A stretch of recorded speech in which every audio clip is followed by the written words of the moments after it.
오늘 이 설교는 사실은 신년도에 새로 시작하게 되는 주일 오전 설교 역대하 강해 설교의 서론입니다.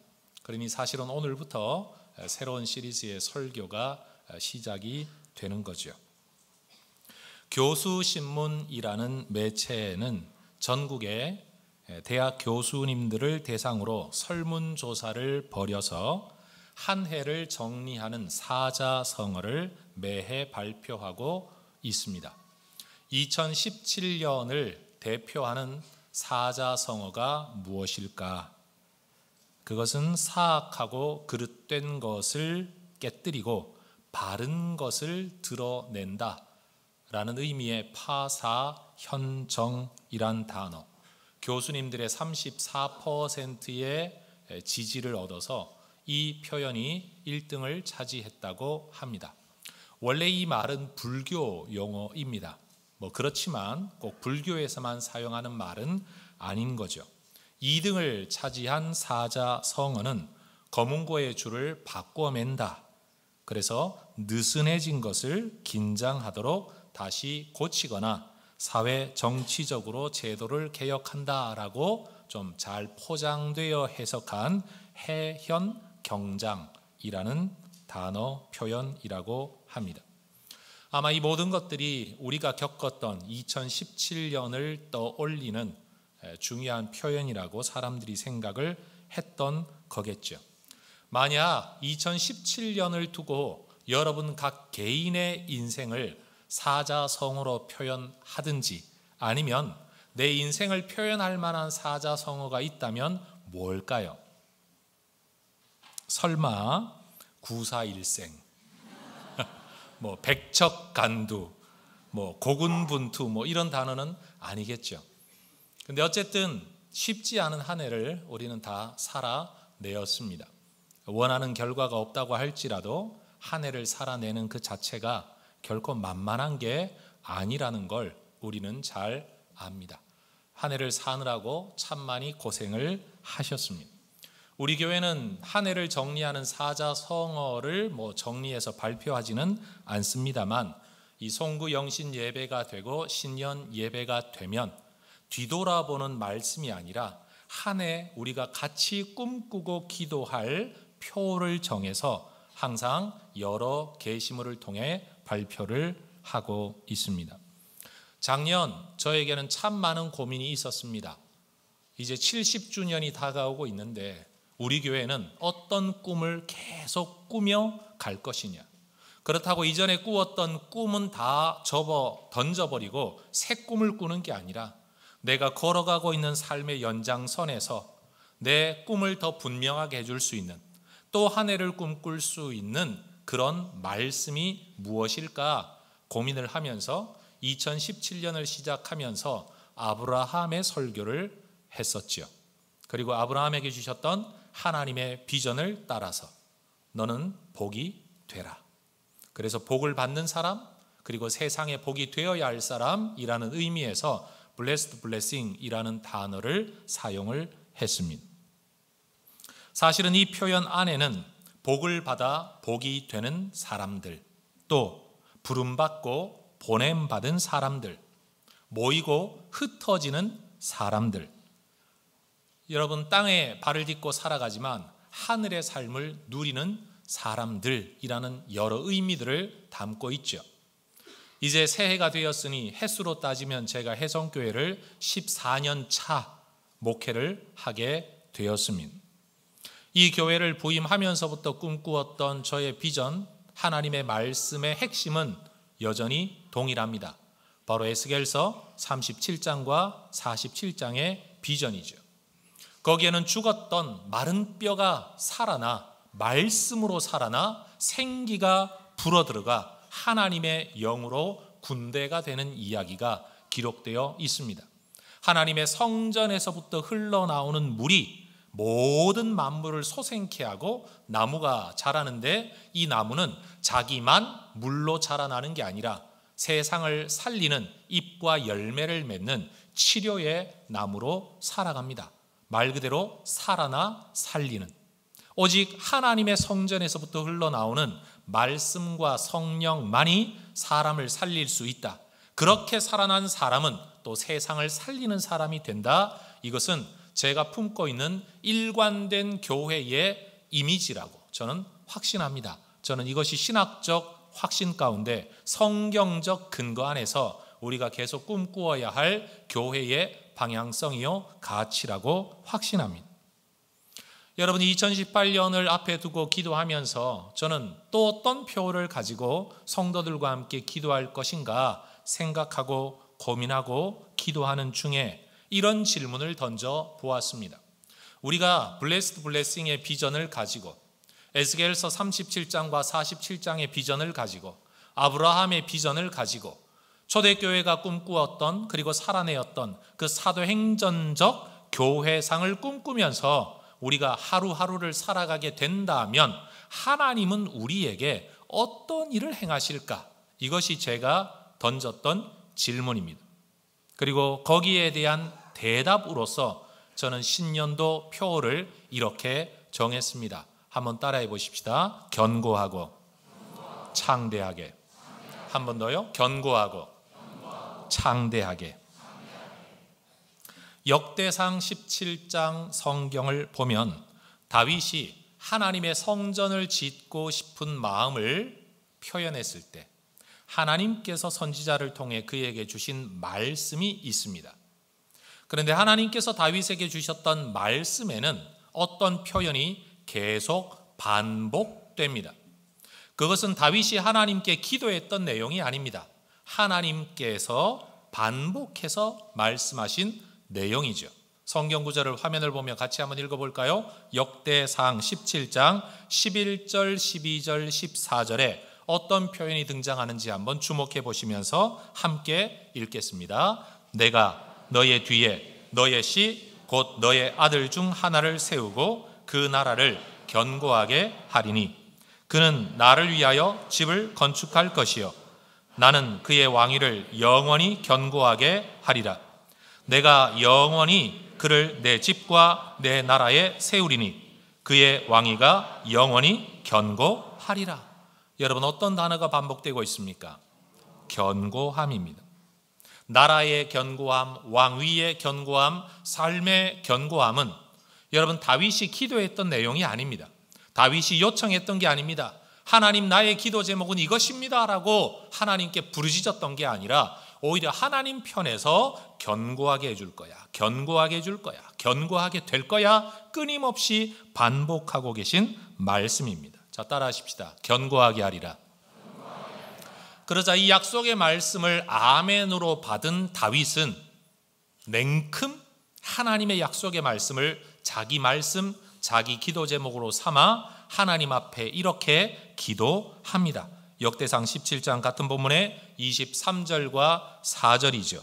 여호와여, 이제 주의 종과 그의 집에 대하여 말씀하신 것을 영원히 견고하게 하시며 말씀하신 대로 행하사 견고하게 하시고 사람에게 영원히 주의 이름을 높여 이르기를 만군의 여호와는 이스라엘의 하나님 곧 이스라엘에게 하나님이시라 하게 하시며 주의 종 다윗의 왕조가 주 앞에서 견고히 서게 하옵소서.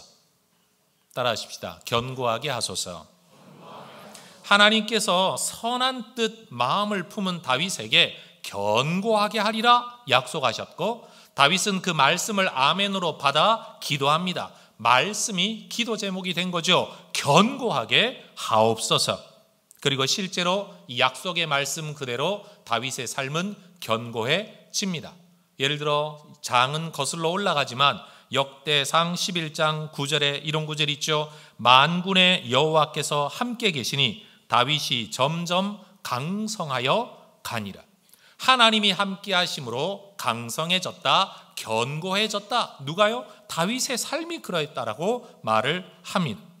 다윗은 하나님께서 함께 하심으로 내가 이런 복을 받았다는 사실을 일생 믿고 품고 살았던 사람입니다. 그래서 역대상 29장 12절에 보면 다윗은 이런 고백을 하고 있습니다. 부와 귀가 존귀함을 말하죠. 주께로 말미암고 또 주는 만물의 주제가 되사 손에 권세와 능력이 있사오니 모든 사람을 크게 하심과 강하게 하심이 주의 손에 있나이다. 사람을 높이는 것, 낮추는 것, 일이 되는 것, 되지 않는 것, 하나님께서 재물을 주실 거냐 말 거냐, 이 모든 것들이 하나님 손에 달려 있다. 이것이 그의 고백이었습니다. 그리고 그의 인생 마지막 무렵이 되었을 때에 그의 아들 솔로몬에게 유언을 남기죠. 역대상 28장 7절에서 9절입니다. 그가 만일 나의 계명과 법도를 힘써 준행하기를 오늘과 같이 하면 내가 그의 나라를 영원히 견고하게 하리라고 내게 말씀하셨다. 하나님이 내게 그렇게 말씀하셨다. 그리고 유언을 이렇게 말합니다. 이제 너희는 온 이스라엘 곧 여호와의 회중이 보는 데에서와 우리 하나님이 들으시는 데에서 너희 하나님 여호와의 모든 계명을 구하여 지키기로 하라. 그리하면 너희가 이 아름다운 땅을 누리고 너희 후손에게 끼쳐 영원한 기업이 되게 하리라. 내 아들 솔로몬아, 너는 내 아버지의 하나님을 알고 온전한 마음과 기쁜 뜻으로 섬길지어다. 여호와께서는 모든 마음을 감찰하사 모든 의도를 아시나니 네가 만일 그를 찾으면 만날 것이요 만일 내가 그를 버리면 그가 너를 영원히 버리시리라. 여러분, 다윗은 그의 아들에게 하나님이 내게 이렇게 말씀하셨다. 그러니 내가 너에게 남기는 말은 네가 하나님을 찾고 하나님을 구하고 주의 뜻을 가까이 하며 살게 된다면 이 약속의 말씀을 반드시 이루실 것이다. 이 유언을 남겼다는 겁니다. 그리고 아버지 다윗이 남긴 유언이 아들 솔로몬의 삶에 어떻게 실행되어져 가는가를 보여주는 구절이 바로 오늘 역대하 1장 1절의 말씀인 거죠. 다윗의 아들 솔로몬의 왕위가 견고하여 갔다. 이 구절은 솔로몬의 인생을 둔 요약적 서술이라고 말합니다. 여러분, 사실은 솔로몬이 아버지의 뒤를 이어 왕위에 앉기는 했지만 왕으로서의 그의 걸음은 처음부터 평탄하지는 않았습니다. 몇몇 배다른 형제들은 왕의 자리를 탐내어 반역을 일으키기도 했습니다. 아버지는 또 유언을 남겼습니다. 내가 내 손으로 처벌하지는 않지만 이들을 살려두면 네 왕위가 견고해질 수 없다.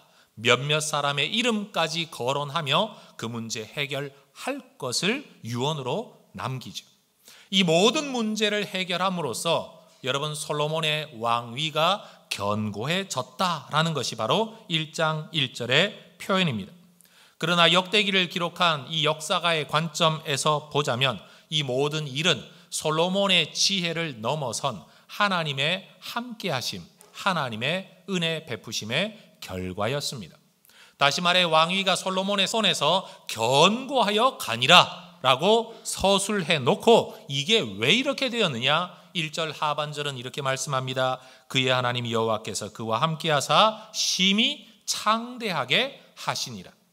하나님이 그와 함께하사 그의 하는 일들마다 창대하게 하심으로써 그의 삶이, 그의 왕위가 견고하게 되었다. 여러분, 성경은 이렇게 우리에게 말씀하고 있습니다. 도대체 하나님께서 솔로몬의 왕위를 얼마나 창대하게 하셨냐? 얼마나 견고하게 하셨냐? 여러분, 말로만 견고하다라고 말하고 있지만 그 견고함, 그 창대함의 근거가 무엇이냐? 질문하는 우리에게 역대기 기록자는 14절에서 17절의 성경을 제시하고 있는 거죠. 이게 바로 그 증거이다. 하나님이 그와 함께 하신다는 증거, 하나님이 그를 창대하게 하셨다는 증거, 하나님이 그의 왕위를 견고하게 하셨다는 증거가 바로 이것이라는 겁니다. 그 내용이 뭡니까? 14절 보십시오. 솔로몬이 병거와 마병을 모으매 병거가 1,400대요 마병이 12,000명이라. 병거 성에도 두고 예루살렘 왕에게도 두었다. 여러분 기억하십시오. 이스라엘 땅은 산악 지역입니다. 산악 지형에서는 병거와 마병은 그리 중요하지 않습니다. 여러분, 산악에서 어떻게 병거를 몰고 전쟁을 할 수 있겠습니까? 거기에는 보병이 훨씬 더 유효합니다. 그럼에도 불구하고 솔로몬 시대에 엄청나게 많은 병거가 있었다라고 말을 하는데 성경 연구학자들은 이 병거는 전투용 병거가 아니라 일종의 사열용 병거, 왕이 왕의 권위와 위엄을 드러내기 위해서 마치 여러분 북한의 정권을 잡은 사람이 자기의 힘을 드러내기 위해 미사일을 실은 차량을 퍼레이드를 펼치는 것처럼 여러분 솔로몬의 시대에 그의 왕위가 얼마나 견고해지며 얼마나 주변 나라들 앞에 국력이 강성해져 있는가를 보여주기 위해서 마병과 병거의 이야기를 성경은 기록하고 있습니다. 그뿐만이 아닙니다. 군사력과 여러분 영향력 외에 경제력에 대한 이야기가 15절에 등장하죠. 여러분 성경 한번 보세요. 이렇게 말을 해요. 왕이 예루살렘에서 은금을 돌같이 흔하게 하고 백향목을 평지에 뽕나무같이 많게 하였더라. 여러분 얼마나 그 부가 창대했으면 이런 표현을 썼겠습니까? 더군다나 16절은 또 말하죠. 솔로몬의 말들은 애굽과 구해에서 사 들였으니 왕의 무역상들이 때로 값을 정하여 샀다. 한두 마리 사들인 게 아니다. 그냥 여러분 백화점 가서 좀 있는 사람들은 옷을 어떻게 사죠? 여기부터 여기까지. 돈 없는 저와 여러분은 하나라도 살까 말까 하지만 돈 있는 분들은 화장품 가게를 가도 여기부터 저기까지. 여러분 솔로몬이 그렇게 말들을 사왔다는 겁니다. 한두 마리가 아니라 골라서 사는 게 아니라 아예 때로 값을 정하여 사왔다. 그런데 여러분 이게 꼭 필요해서 산 것도 아닌 것 같아요. 17절 보십시오. 애굽에서 사들인 병거는 한 대에 은 600세겔이요 말은 150세겔이라. 이와 같이 햇사람들의 모든 왕들과 아람 왕들을 위하여 그들의 손으로 되팔기도 하였더라. 여러분 필요해서 샀을 뿐만 아니라 여러분 되팔기도 하였답니다. 마치 나쁘게 표현하면 무기 중개인처럼 여기서 사서 저기로 팔고, 말도 꼭 필요해서 사들인 게 아니라 사들이고는 다시 되팔고. 여러분 성경이 말하고 있는 바는 이들이 먹고 살기 위해, 국가로 생존하기 위해 꼭 필요한 최소한으로 살았다 이 말하고 있는 게 아니라는 거죠. 여러분 여기에 도덕적인 가치를 부여해서는 안 됩니다. 이 구절이 우리에게 말해주려고 하는 건 솔로몬 시대의 영광이 얼마나 컸었는지를 우리에게 말해주고 싶은 거죠. 이것이 바로 하나님께서 함께 하신 결과, 하나님께서 창대하게 하신 결과, 하나님께서 견고하게 하신 결과라는 말입니다. 여러분 그런 면에서 역대기에는 솔로몬의 지혜가 얼마나 대단한가를 설명한 열왕기의 기록처럼 여러분 두 여인이 아들 하나 죽어버리고 애 하나를 데리고 와서 내 아이다 네 아이다 여러분 이야기를 할 때 솔로몬의 유명한 재판 이야기가 있지 않습니까? 아이를 둘로 쪼개어 두 여인에게 나눠줘라. 그러자 진짜 엄마는 애 죽이지 않으려고 그냥 저 여인에게 주세요 라고 이야기합니다. 진짜 엄마가 아닌 여인은 뭐라고 말합니까? 그래 죽여버려라. 그래서 내 것도 되게 말고 네 것도 되게 말자. 그러자 솔로몬이 이야기합니다. 진짜 어머니의 애타는 마음을 딱 보고는 이 아이는 저 여인의 아기이다. 여러분 성경이 이 이야기를 기록하는 것은 솔로몬의 지혜가 얼마나 놀라운 것인가를 우리에게 보여주는 이야기입니다.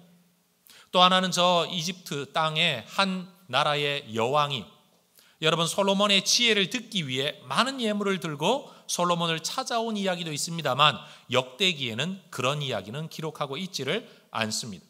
다시 말해 그의 지혜가 어떠냐 이것보다는 여러분 하나님께서 그에게 주신 은혜와 복이 얼마나 대단한 것이냐 여기에 더 초점을 두고 역대기 이야기가 기록되고 있다는 거죠. 여러분 저는 올 한 해 우리 혜성교회에 저에게 그리고 여러분에게 이런 증거들이 나타나기를 주의 이름으로 축원합니다. 하나님이 우리와 함께 하시고 하나님이 우리를 창대하게 하실 때, 하나님이 우리를 견고하게 하실 때 나 혼자 은혜 받았다고 복 받았다고 말하는 게 아니라 다른 사람들이 보기에도 여러분 복 좀 받았다 하려면 여러분 백향목을 평지의 뽕나무 정도는 여러분 가지고 있어야 되지 않겠습니까? 은금을 돌 정도로는 여길 줄 알아야 복 받았다라고 말할 수 있지 않겠습니까? 여러분 하나님께서 여러분과 함께 하시고 하나님께서 여러분을 견고하고 창대하게 하신 증거들이 어떤 형태로든지 사람들에게 보여지는 한 해가 되기를 주의 이름으로 축원합니다. 여러분, 이 일은 그저 잘 먹고 잘 살기 위해 기도한다고 되어지는 일이 아니죠. 하나님의 은혜를 붙들고 말씀 안에 살아가며 하나님의 교회다운 교회가 되기를 헌신하고 우리 모두가 마음을 모아 하나님의 영광 바라보는 교회다운 교회가 될 때 주께서 우리에게 이런 일을 이루실 거라고 확신합니다. 자, 옆에 분을 축복하는데 올 한 해 하나님께서 당신의 삶을 견고하고 창대하게 하실 것입니다. 인사 나누십시다.